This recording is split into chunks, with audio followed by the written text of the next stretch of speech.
Bismillahirrahmanirrahim. Assalamualaikum warahmatullahi wabarakatuh.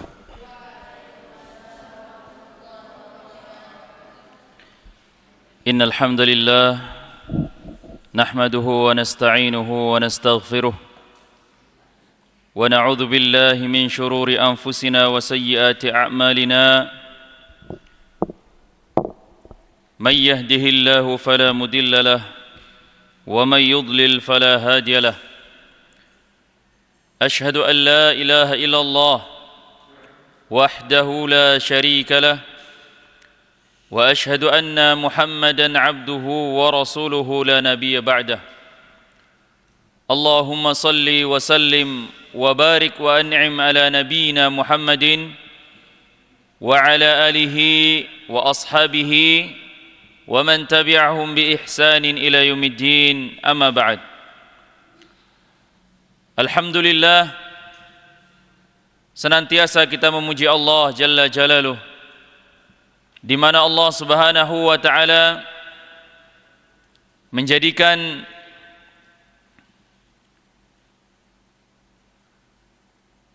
kita termasuk di antara orang-orang yang dimudahkan oleh Allah Subhanahu wa taala untuk menjalankan kewajibannya, untuk menjalankan ketaatan kepada Allah, senantiasa ruku' dan sujud di masjid-masjid Allah. Salawat dan salam semoga tetap tercurahkan kepada baginda Rasulullah sallallahu alaihi wasallam, di mana Rasulullah sallallahu alaihi wasallam telah mengorbankan hartanya, telah mengorbankan jiwanya, menumpahkan darahnya untuk menegakkan agama dan kalimat la ilaha illallah di permukaan bumi ini. Hendaklah kita memperbanyak salawat kepada Rasulullah sallallahu alaihi wasallam agar Allah Subhanahu wa taala memberikan kedudukan yang tinggi kepada Rasulullah sallallahu alaihi wasallam. Karena berkat perjuangan beliaulah agama yang mulia ini sampai kepada pelosok-pelosok negeri dan sampai kepada dada-dada kita. Agama yang mulia ini sampai kepada hati setiap manusia, termasuk di antaranya kita semua pada malam hari ini. Itu semua adalah berkat perjuangan Rasulullah sallallahu alaihi wasallam yang dimusuhi oleh kaumnya sendiri, yang dilempari batu sampai berdarah-darah, yang dihina. Bahkan Rasulullah sallallahu alaihi wasallam disebut oleh orang-orang kafir itu sebagai tukang sihir. Rasulullah sallallahu alaihi wasallam diusir dari kampung halamannya. Kemudian Rasulullah sallallahu alaihi wasallam membangun satu peradaban yang disebut dengan Dinul Islam di kota yang disebut dengan Al-Madinah. Di sanalah Rasulullah sallallahu alaihi wasallam membangun tatanan kehidupan yang berdasarkan wahyu dari Rasulullah, wahyu dari Allah Subhanahu wa taala. Para sahabat Nabi dibimbing dengan ayat-ayat yang turun kepada Rasulullah sallallahu alaihi wasallam.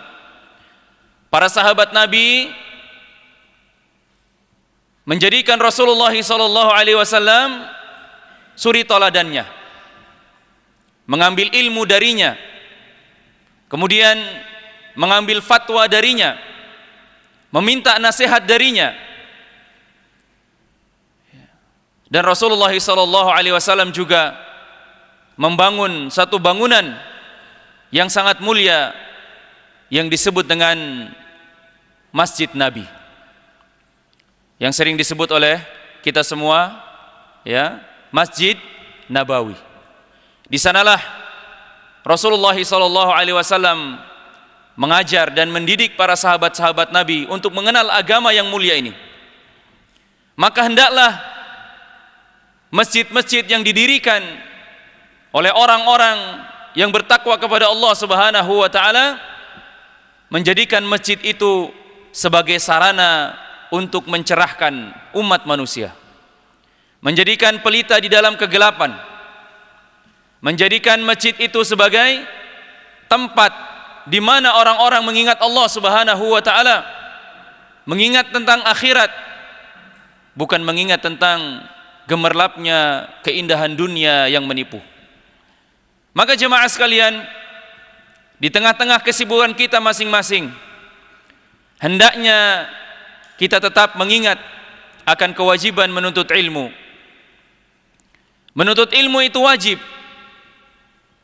sebagaimana sabda Rasulullah sallallahu alaihi wasallam yang diriwayatkan oleh Anas bin Malik radhiyallahu anhu, bahwasanya Rasulullah sallallahu alaihi wasallam bersabda, "Talibul ilmi fariidatun ala kulli muslim." Menuntut ilmu itu wajib bagi setiap muslim. Ya.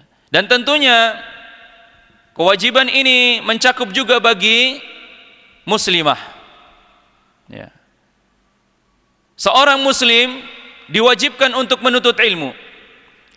Akan tetapi perasaan banyak di antara orang-orang yang beragama Islam tidak menjadikan menuntut ilmu itu sebagai sesuatu yang penting dalam kehidupannya, sesuatu yang besar di dalam kehidupannya, sehingga dijadikannya menuntut ilmu sesuatu perkara yang biasa-biasa saja.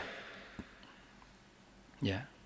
Oleh karena itu jemaah sekalian, agar seseorang dapat semangat di dalam menuntut ilmu, hendaklah kita harus sadar bahwasanya menuntut ilmu itu adalah ibadah. Sama halnya ketika kita mendirikan sholat 5 waktu, kita sedang beribadah. Ya. Kita semangat datang ke masjid untuk melaksanakan sholat 5 waktu, karena kita mengetahui bahwa sholat merupakan ibadah yang paling utama di dalam Islam. Ya. Ketika seseorang melaksanakan ibadah umrah, orang akan semangat untuk mengumpulkan harta agar dia bisa pergi haji dan umrah, karena dia menganggap umrah dan haji adalah ibadah. Ya. Sama halnya ketika seseorang hendak berkurban, bersedekah, mereka semangat untuk membeli hewan kurban, karena mereka paham, mereka tahu bahwa kurban itu adalah ibadah yang dicintai oleh Allah Subhanahu wa taala. Oleh sebab itu jemaah sekalian, hendaklah kita menghadirkan di dalam hati kita bahwasanya menuntut ilmu adalah ibadah yang paling agung. Karena dengan menuntut ilmu, orang bisa melaksanakan sholat dengan baik dan benar. Dengan ilmu, seseorang bisa mengetahui mana sholat yang diterima oleh Allah Subhanahu wa ta'ala dan mana sholat yang tidak diterima oleh Allah Subhanahu wa ta'ala. Dan dengan menuntut ilmu, seseorang bisa melaksanakan haji dan umrah dengan hati yang ikhlas, bukan hanya sekedar melakukan jalan-jalan dan rekreasi. Ya. Ketika seseorang menjadikan menuntut ilmu sebagai sesuatu yang sangat penting pada dirinya, maka dia akan senantiasa semangat di dalam menuntut ilmu. Jemaah sekalian, menuntut ilmu sangatlah penting. Bagaimana tidak? Allah Subhanahu wa ta'ala menyebutkan di dalam Al-Quran surah Al-Furqan, Allah Subhanahu wa ta'ala mengatakan, wajahiduhum bihi jihadan kabira. Wahai Muhammad, kata Allah Subhanahu wa ta'ala di dalam Al-Quran, Allah Subhanahu wa ta'ala menyuruh Rasulullah sallallahu alaihi wasallam untuk berjihad. Kepada siapa? Kepada orang-orang kafir di Mekah pada saat itu. Wajahidhum bihi jihadan kabira. Berjuanglah kalian terhadap orang-orang kafir dengan Al-Quran, dengan perjuangan yang besar. Jemaah sekalian, para ulama menyebutkan tentang ayat ini bahwa ayat ini termasuk di antara ayat Makkiyah. Apa itu ayat Makkiyah? Ayat yang turun sebelum Rasulullah sallallahu alaihi wasallam hijrah ke Madinah. Dan kita mengetahui bahwa Allah Subhanahu wa taala tidak pernah memberikan syariat jihad dengan pedang kecuali ketika Rasulullah sallallahu alaihi wasallam telah berada di Madinah. Lalu kenapa Allah Subhanahu wa taala menyuruh Rasulnya untuk berjihad melawan orang-orang kafir? Berjihad dengan apa? Wajahidhum bihi, kata Allah Subhanahu wa taala. Berjihadlah kalian dengan bihi, di sini maknanya adalah Al-Quran. Berjihad dengan Al-Quran, menyampaikan Al-Quran ini kepada orang-orang di Mekah pada saat itu. Ya. Maka jemaah sekalian, orang yang menuntut ilmu, mempelajari Al-Quran, mendakwahkan Al-Quran, menyebarkan Islam, adalah termasuk di antara orang-orang yang berjihad. Orang yang menuntut ilmu, jamaah sekalian, adalah di antara orang-orang yang berjihad. Bapak Ibu sekalian datang dari rumahnya menuju ke masjid ini, setiap 1 langkah, 2 langkah, 3 langkah kakinya sampai di tempat ini dihitung oleh Allah Subhanahu wa taala seperti orang yang berjihad jalan Allah Subhanahu wa taala. Ya. Karena jemaah sekalian, Allah Subhanahu wa taala memerintahkan kepada Nabi Muhammad sallallahu alaihi wasallam di Mekah pada saat itu, wajahidhum bihi jihadan kabira. Ya, berjihadlah, berjuanglah. Ya. Bahkan Allah mengatakan jihadan kabira, dengan jihad yang besar. Ya. Oleh karenanya, bagi seorang yang menuntut ilmu kemudian berdakwah dengannya dan mengajarkannya, menegakkan hujah dan argumentasi untuk memberikan penjelasan kepada orang-orang yang belum paham dengan agama Islam, termasuk di antara orang-orang yang berjihad jalan Allah. Jadi jemaah sekalian, lebih jauh lagi Allah Subhanahu wa taala berfirman di dalam Quran surat At-Tahrim. Allah Subhanahu wa taala mengatakan, "Ya ayyuhan nabiyyu jahidil kuffar wal munafiqin waghlud 'alaihim." Wahai Nabi, wahai Muhammad, perangilah orang-orang kafir itu dan orang-orang munafik, dan bersikap keraslah terhadap mereka. Allah Subhanahu wa taala menjadikan Al-Quran, mendakwahkan Al-Quran, mempelajari Al-Quran termasuk adalah jihad. Jemaah sekalian, kenapa kita harus semangat di dalam menuntut ilmu? Alasan yang pertama adalah tentunya karena Rasulullah sallallahu alaihi wasallam memerintahkan kita untuk menuntut ilmu. Itu alasan yang pertama. Kemudian di antara jalan yang ditempuh oleh para sahabat Nabi untuk mengetahui agama yang mulia ini, mereka juga menuntut ilmu, jemaah sekalian. Disebutkan di dalam sebuah kisah Umar bin Khattab radhiyallahu an, bahwasanya disebutkan di dalam Sahih Bukhari bahwa Umar bin Khattab radhiyallahu anhu pernah berkata, "Kuntu ana wajarun li." Dahulu aku dan tetanggaku, kata Umar bin Khattab, dari seorang Ansar dari Bani Umayyah, wahia min awamil Madinah, yang Umar bin Khattab ini tinggal bersama tetangganya di pinggiran kota Madinah. Wa kunna natawabu nuzulu ala Rasulillah sallallahu alaihi wasallam, di mana Umar bin Khattab dan tetangganya ini bergantian untuk mendatangi majelis Rasulullah sallallahu alaihi wasallam di Masjid Nabawi. Ya, jadi bergantian. Kalau hari ini Umar bekerja, tetangganya pergi belajar dengan Rasulullah. Kalau hari ini tetangganya kerja, Umar yang pergi menuntut ilmu ke Masjid Nabawi. Yanzilu yauman wa anzilu yauman, yaitu satu hari aku menuntut ilmu, satu hari aku bekerja di rumah. Fa idza nazaltu ji'tuhu bi khairin dzalika yaumin minal wahyi wa ghairihi. Apabila aku hadir, maksudnya aku pulang dari rumahku, aku pulang ke rumahku, kata Umar bin Khattab, kemudian aku mendatangi tetanggaku tadi, memberikan kabar kepadanya tentang ilmu yang dia dengar dari Rasulullah sallallahu alaihi wasallam. Begitu juga sebaliknya. Jadi ketika Umar bin Khattab bekerja di rumah, ya, tetangganya pergi menuntut ilmu. Ya, ketika tetangganya ini pulang ke rumahnya, dia sampaikan ilmu yang dia dapatkan kepada Umar bin Khattab. Begitu bergantian terus.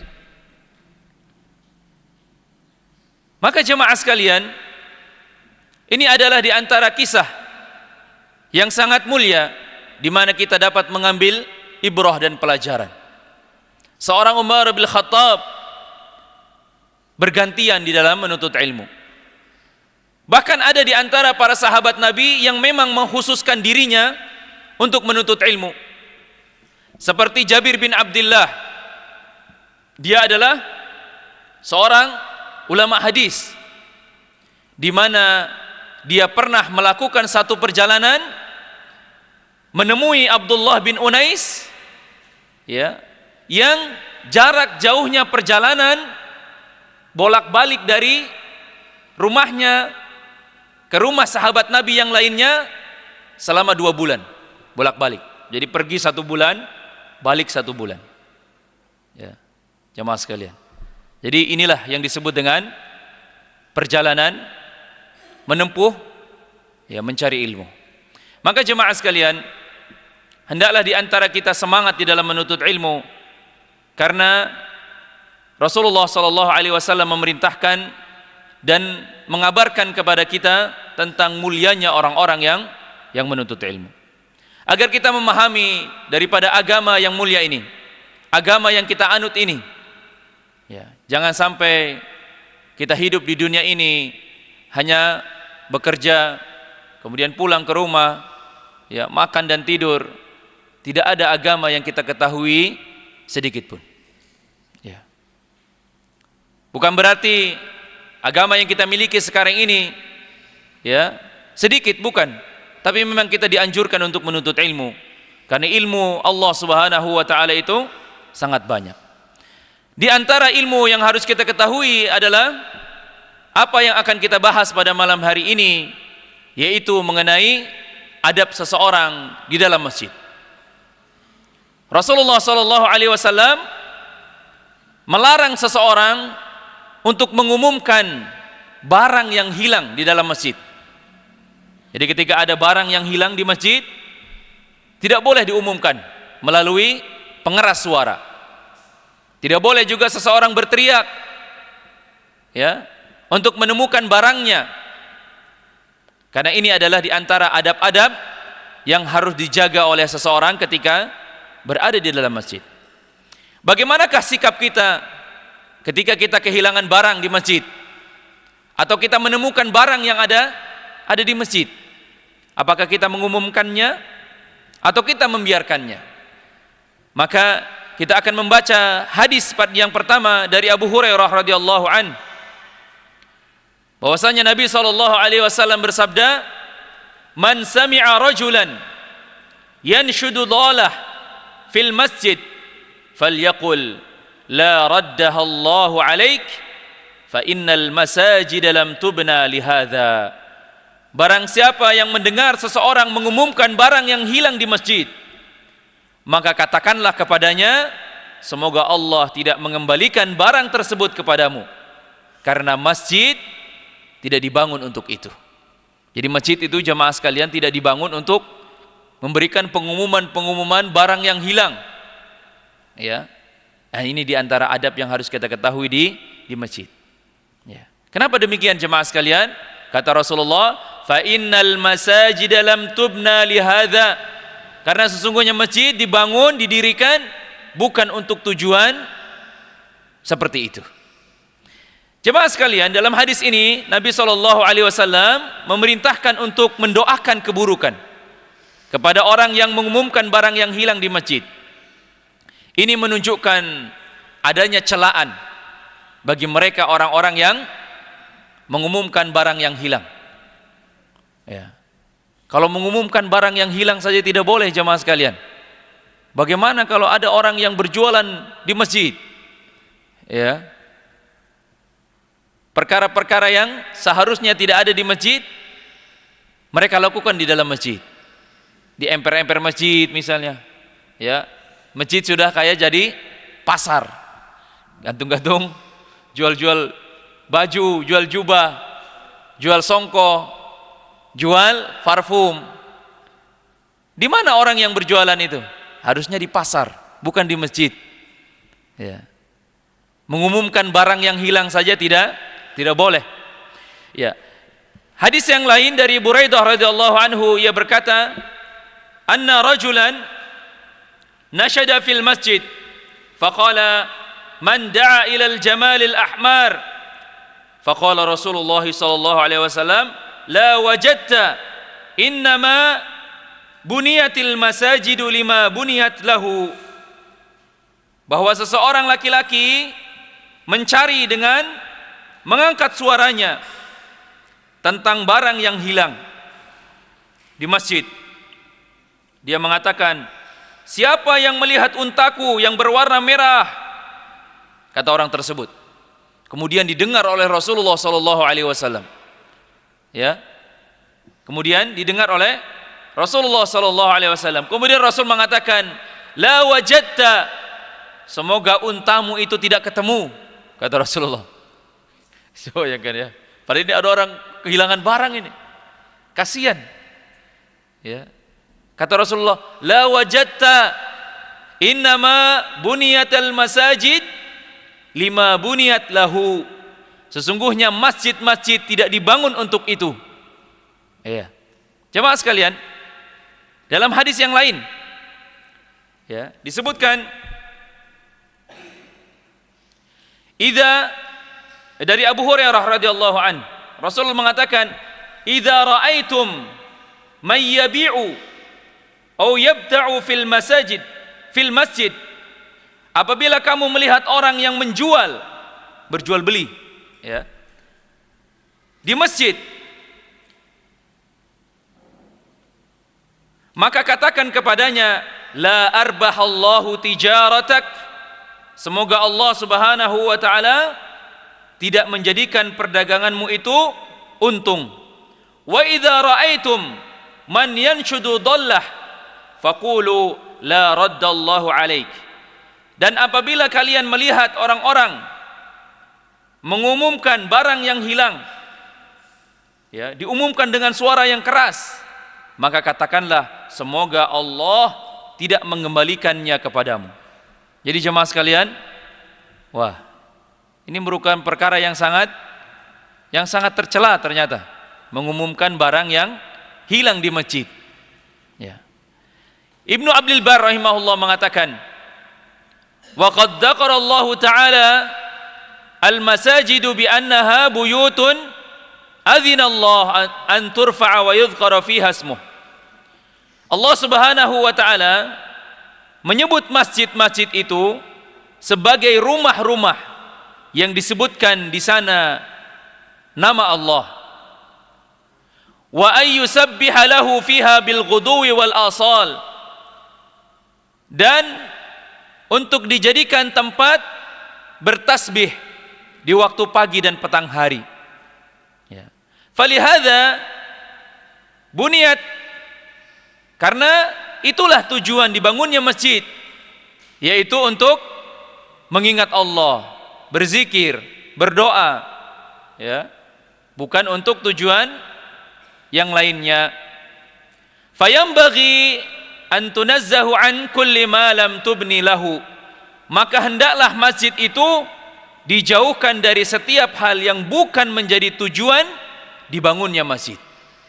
Jadi ingat jemaah sekalian, seseorang yang bertakwa mewakafkan tanahnya untuk dibangun di atasnya masjid, tujuannya untuk dilakukan ibadah, bukan untuk melakukan perkara-perkara yang melalaikan. Orang berjual beli di masjid, ya, mungkin jual beli sekarang tidak kasat mata, ya. Tidak selamanya orang berjual di dalam masjid bawa-bawa barang, tidak. Tapi terkadang sekarang ini belanjanya lewat aplikasi online shop. Hati-hati jemaah sekalian, itu juga termasuk jual beli. Scroll HP, buka aplikasi jual beli, ya, dibuka, dibeli, dicek, ya, transfer. Karena sekarang kan bayar bisa lewat online, beli lewat online, atau online food. Ya, aduh, kayaknya malam ini enaknya ayam bakarin. Online dulu, pesan, diantar.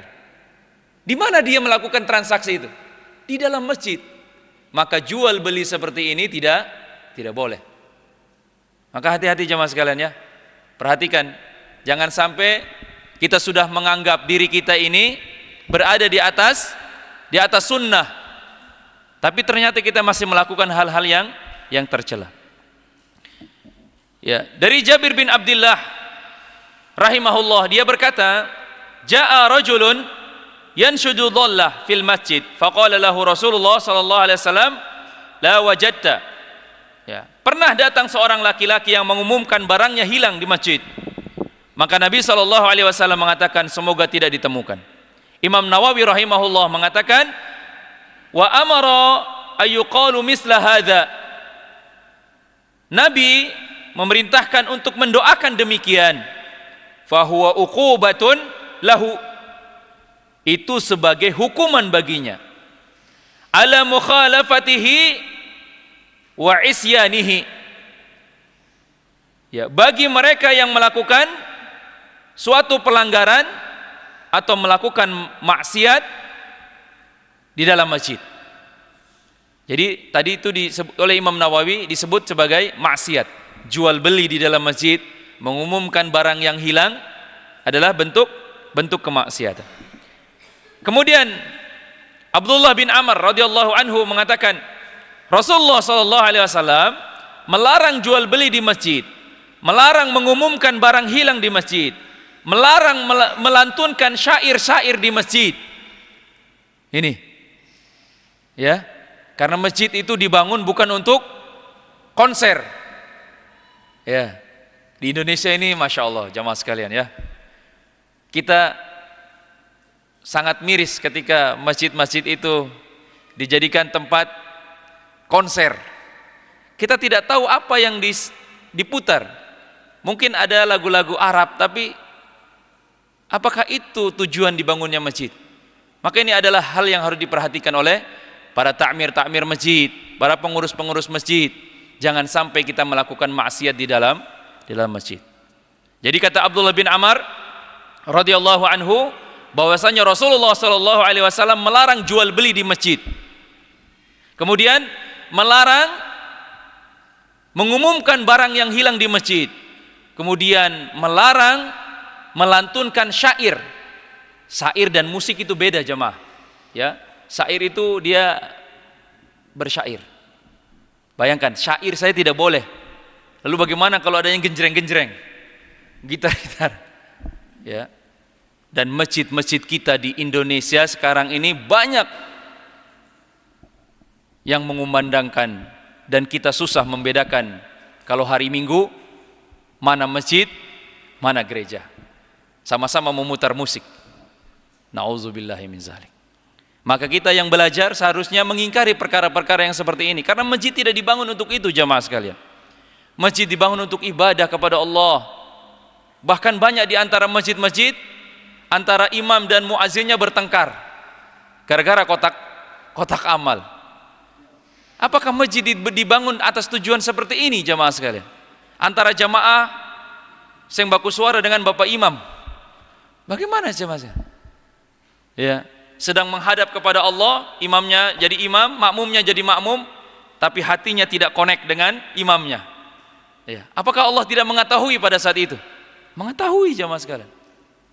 ada 2 orang muslim yang bertengkar gara-gara kotak amal. Jadi jemaah sekalian, kita memahami agama ini ya dari Rasulullah sallallahu alaihi wasallam. Rasulullah mengajarkan kita, maka kita harus mendengar dan mengikutinya. Bukankah agama ini berasal dari beliau? Di mana Rasulullah sallallahu alaihi wasallam yang mendapatkan wahyu? Atau ada mungkin Bapak Imam yang mendapatkan wahyu dari Allah Subhanahu wa taala? Kemudian dia membuat syariat yang baru. Ya, membuat syariat yang baru. Jemaah sekalian, demikian juga terdapat riwayat dari Umar bin Khattab radhiyallahu anhu, inna Umar bin Khattab bana ila janibil masjid rahbatan fasammaha al-butayhah fakana yaqulu man arada ay yalgha aw yunshid syi'ran aw yarfa'a sautan falyakhruj ila hadhihi ar-raha. Bahwasanya Umar bin Khattab radhiyallahu anhu membangun suatu tempat di luar masjid, di luar masjid. Ya. Kemudian teras tersebut dinamakan Al-Baita. Kemudian Umar mengatakan, siapa yang ingin bermain-main, melakukan perkara-perkara yang sifatnya duniawi, bersenda gurau, ya, atau mengumumkan barang yang hilang, atau membaca syair-syair, maka hendaklah mereka mendatangi tempat ini. Maksudnya bukan di masjid ya, di luar masjid dia membangun, di luar. Jadi memang khusus kalau ada barang yang hilang, taruh di situ, diumumkan di situ. Kalau ada orang yang mau bicara-bicara masalah dunia, cenda gurau, ya pergi tempat itu. Tidak boleh di dalam masjid. Maka jemaah sekalian, bagaimana hukumnya? Ya, kita sudah membaca hadis-hadis Nabi dan pendapat-pendapat para ulama. Ya, kemudian kita mengetahui apa hukumnya orang yang mengumumkan barang yang hilang di masjid. Para ulama membagi menjadi 2. Ada yang mengatakan makruh. Ya, makruh. Apa itu makruh? Asal katanya itu karaha yakrahu. Ya, sesuatu yang dibenci oleh Allah. Itu makruh ya. Ya. Perkara yang dibenci oleh Allah Subhanahu wa taala. Kata para ulama, dan ini merupakan pendapat jumhur ulama dari 4 mazhab yang memberikan argumentasi tentang perkara ini, bahwasanya larangan tersebut bukanlah larangan sifatnya ta'abbudiyah, bukan sifatnya ibadah. Namun larangan tersebut adalah bisa dipahami secara atau ma'qul lil ma'an, yaitu karena menimbulkan kegaduhan. Nah, itu. Makanya para ulama menyebutkan hukum mengumumkan barang yang hilang di masjid itu hukumnya makruh karena menimbulkan kegaduhan. Orang sedang baca Al-Qur'an terganggu, orang yang sedang sholat terganggu karena ada orang yang berteriak-teriak. Ya. Kemudian pendapat yang kedua yang disebutkan oleh para ulama Syafi'iyah dan Hambaliyah, ya, Imam Asy-Syafi'i, mereka atau Imam Asy-Syafi'i menyebutkan bahwa mengumumkan barang yang hilang di masjid hukumnya adalah haram. Ya, mengumumkan barang yang hilang di masjid menurut Imam Asy-Syafi'i adalah haram. Berdasarkan zahir hadis Nabi sallallahu alaihi wasallam yang menunjukkan tentang celaan kepada orang-orang yang melakukan perbuatan tersebut. Ya. Kemudian Syekh Muhammad bin Shalih Al-Utsaimin rahimahullah mengatakan, la yajuzu ayyanshudu dhallah fil masjid bal huwa haramun. Tidak diperbolehkan mengumumkan barang yang hilang di masjid, bahkan hukumnya haram.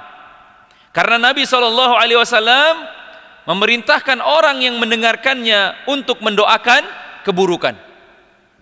Ini kata Syekh Utsaimin. Jadi ini bukan kata saya ya, Bapak-bapak sekalian ya. Ini kata para nabi, kita kata para ulama ya. Kami hanya menyampaikan saja. Ya. Jadi kata Imam Asy-Syafi'i ya dan Hambaliyah, Imam Hambali, mengatakan bahwa mengumumkan barang yang hilang di masjid adalah haram. Sedangkan pendapat jumhur ulama menyebutkan hukumnya makruh. Maka jemaah sekalian, seperti yang dikatakan oleh Syekh bin Bas, beliau mengatakan gini, insyadu dhallah an tariqi mukabbiratu saut fil masjid la yajuz. Mengumumkan barang hilang di masjid melalui pengeras suara tidak boleh, walaupun niatnya baik. Itu dia. Kan mengumumkan barang hilang kan baik ya jemaah sekalian ya, menolong orang ini. Kenapa dilarang? Kan baik. Kata beliau, meskipun niatnya baik dan walaupun bermanfaat. Kenapa tidak boleh? Karena Rasulullah melarang. Itu dia. Kemudian, walau kana qasdu khairan wal munfiqan fama dama fil masjid fala yajuz. Selama itu dilakukan di dalam masjid maka tidak boleh. Wa huwa qauluhu sallallahu alaihi wasallam, berdasarkan sabda Nabi sallallahu alaihi wasallam, ya, barang siapa yang mendengarkan seseorang mengumumkan barang yang hilang di masjid, maka katakanlah kepada mereka, semoga Allah tidak mengembalikan barang tersebut. Ini adalah hadis yang sahih. Karena masjid dibangun bukan untuk tujuan seperti itu. Lalu bagaimana caranya jemaah sekalian? Ketika kita melihat atau kita sendiri barangnya hilang di masjid, maka para ulama menyebutkan membagi dua jemaah. Yang pertama, boleh mengumumkan dengan suara yang lemah.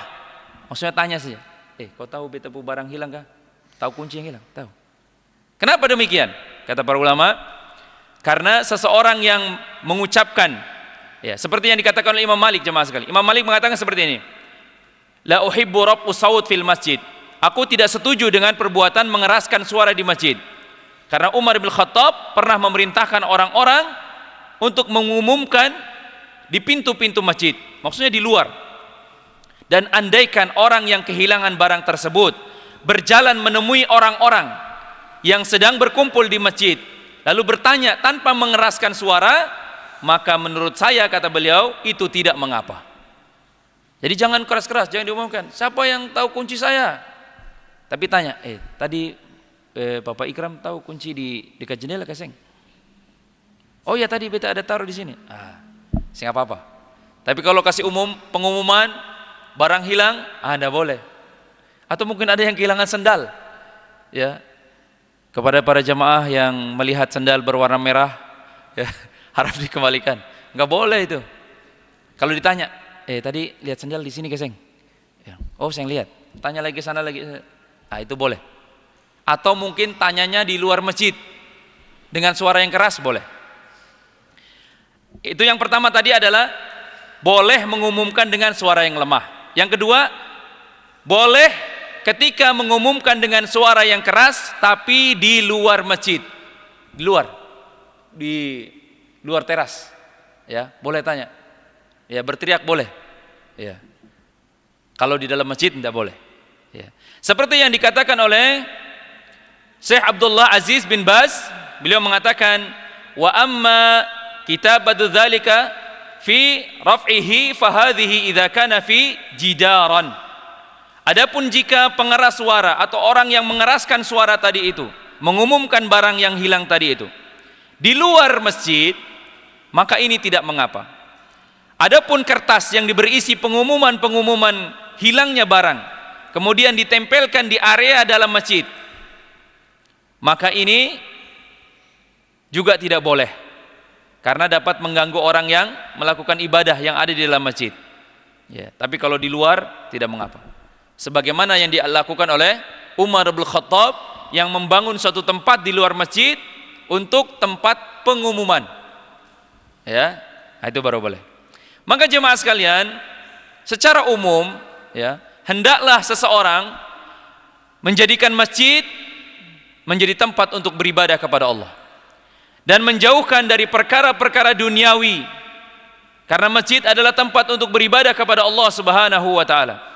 Sebagaimana yang diriwayatkan oleh Abu Hurairah radhiyallahu anhu, bahwasanya Rasulullah sallallahu alaihi wasallam bersabda, "Innama buniya hadzal bait li dzikrillah was-shalah. Sesungguhnya masjid ini adalah dibangun untuk berzikir kepada Allah dan untuk mendirikan salat. Begitu juga dari Abdullah bin Mas'ud radhiyallahu an, bahwa Nabi SAW bersabda, akan datang di akhir zaman, sayakunu fi akhir zaman qaumun yajlisuna fil masajid khilaqan khilaqan. Akan datang di akhir zaman kaum yang duduk di masjid-masjid membuat halaqah-halaqah, membuat perkumpulan-perkumpulan. Amamahum dunya, sedangkan yang mereka bahas, yang mereka bicarakan hanya urusan-urusan dunia. Fala tujalisuhum, maka janganlah kalian duduk bersama mereka. Fa innahu laisa lillahi hajatun, karena sesungguhnya Allah Subhanahu wa taala tidak butuh kepada mereka. Ya, jemaah sekalian, ya, orang-orang yang menjadikan masjid sebagai tempat-tempat yang tidak dijadikan tempat ibadah, maka Allah tidak butuh dengan mereka. Maka kita tidak boleh duduk dengan mereka. Ya. Tidak boleh membicarakan perkara-perkara yang kaitannya ya bukan urusan akhirat. Oleh sebab itu jemaah sekalian, jadikanlah masjid-masjid ini atau masjid-masjid yang kita miliki menjadi masjid-masjid yang dimakmurkan untuk mengejar akhirat dan dijauhkan dari perkara-perkara duniawi, agar orang-orang bisa lebih fokus beribadah kepada Allah Subhanahu wa taala. Jangan sampai ya kita justru termasuk di antara orang-orang yang ya mengotori masjid-masjid itu dengan perkara-perkara yang tidak sewajarnya. Wallahu a'lam bishawab. Semoga Allah Subhanahu wa taala menjadikan kita termasuk orang-orang yang senantiasa memakmurkan masjid-masjid Allah dengan menjalankan ketaatan di dalamnya dan menjadikan masjid sebagai tempat yang mulia di muka bumi ini. Aqulu qali hadza wastaghfirullahu li wa lakum wa akhiru da'wana anil hamdulillahi rabbil alamin. Summa assalamu alaikum warahmatullahi wabarakatuh.